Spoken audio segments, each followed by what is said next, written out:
Afternoon. তো দেখো ঠাকুরটা মানে জলে দিতে এসছে মারা, আর আমি গেছিলাম মেয়েকে নিয়ে পরীক্ষা দিতে স্কুলে। মেয়ের পরীক্ষা হলো স্কুলে, তখন মা ফোন করলো ঠাকুরটা জলে দিতে এসছি।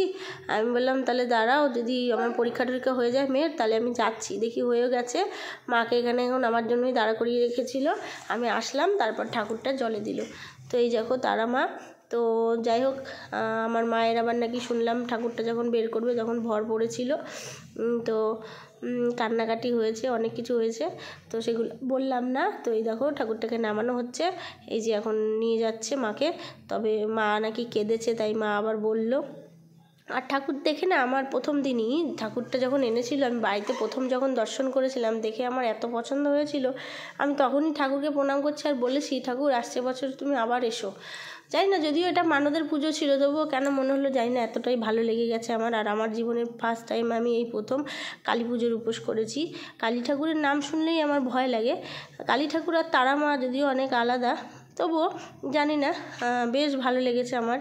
তো যদি চায় মা আবার আসবে, তো খুবই খারাপ লাগছিল। তো যাই হোক, যেটা আর কি হবার সেটা তো করতেই হবে। তো এই যে চলো, মাকে নিয়ে যাচ্ছে ঠিকঠাক করে ধরে ঠরে সবাই মিলে।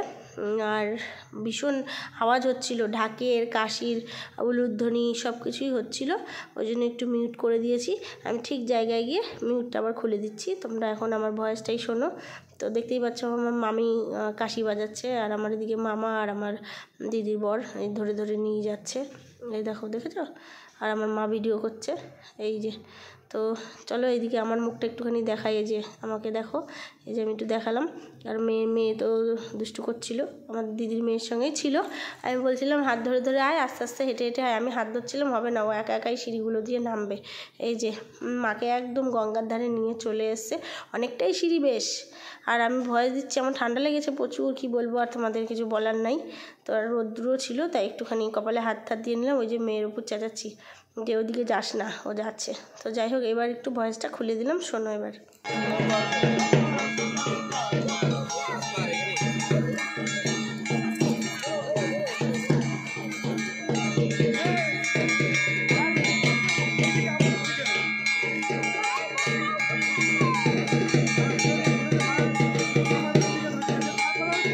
এই দেখো, মাকে এখন জলের মধ্যে নামিয়ে ঘোরানো হচ্ছে, 7 পাক ঘোরানো হচ্ছে। এখন কপাক ঘুরিয়েছে কে জানে, মনে হচ্ছে যেন বেশি ঘুরিয়ে ফেলেছে, 9 পাক। তো যাই হোক চলো, এই যে এখানে আমি বলছি জয় মা, একদম স্লো মোশন করে দিয়েছি। দেখো আমার খুব কষ্ট লাগছিল এরকম করে ফেলছিল যখন, দেখো তো, আর একটু খানিকটা দূরে গিয়ে মা ডুবে গেছিল।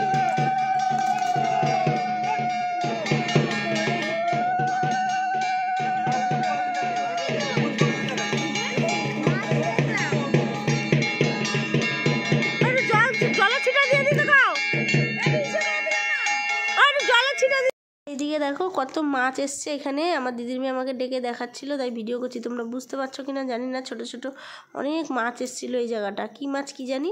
তো ধরার মতন এক ঝাঁক মাছ এসেছিলো।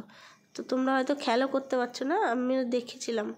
তো যাই হোক চলো, এখানে মায়ের চরণ ঠরণ আরও জলে দেওয়া বাকি ছিল, ঘট আরও সব কিছু। এই যে মা আর দিদির বর নিয়ে এসছে মাথায় করে, দেখো সব এখন জলে দিয়ে দেবে। মায়ের মাথায় আছে কুলোটা, ওই যে মা আর মামার নিয়ে এসছে কলা গাছগুলো, এই এখন সব জলে দেওয়া হবে মায়ের চরণ দুটো।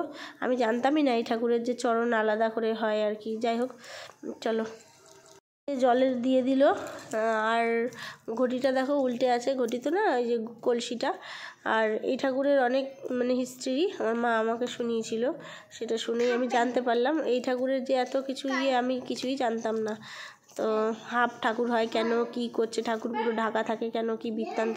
তো চলো, মেয়ে স্নান দান করেছে সেটাই শোনো। প্রথম আমার মাম্মাম গঙ্গায় স্নান করলো আজকে, স্কুলে ভর্তি মানে পরীক্ষা নিল, ভর্তি না আর কি, ফর্ম আগেই জমা দিয়েছিলাম। আজকে পরীক্ষা টরীক্ষা নিল, পরীক্ষা নেওয়ার পর হচ্ছে গিয়ে ঠাকুরটা জলে দিতে এসেছিলাম তারামাটা মায়ের সাথে, দিয়ে দেখলাম বেলাও আছে, রোদ আছে, একটু মেয়েকে গঙ্গায় স্নান করিয়ে নিয়ে যায়। আর আমার মেয়ে এই হওয়ার পর প্রথম গঙ্গায় স্নান করলো 3 বছর পর, 4 বছরে পড়ে না মামাম, স্কুলে পরীক্ষার দিন ফার্স্ট টাইম মামাম পরীক্ষা দিল, সেই দিনই গঙ্গায় স্নান হয়ে গেল।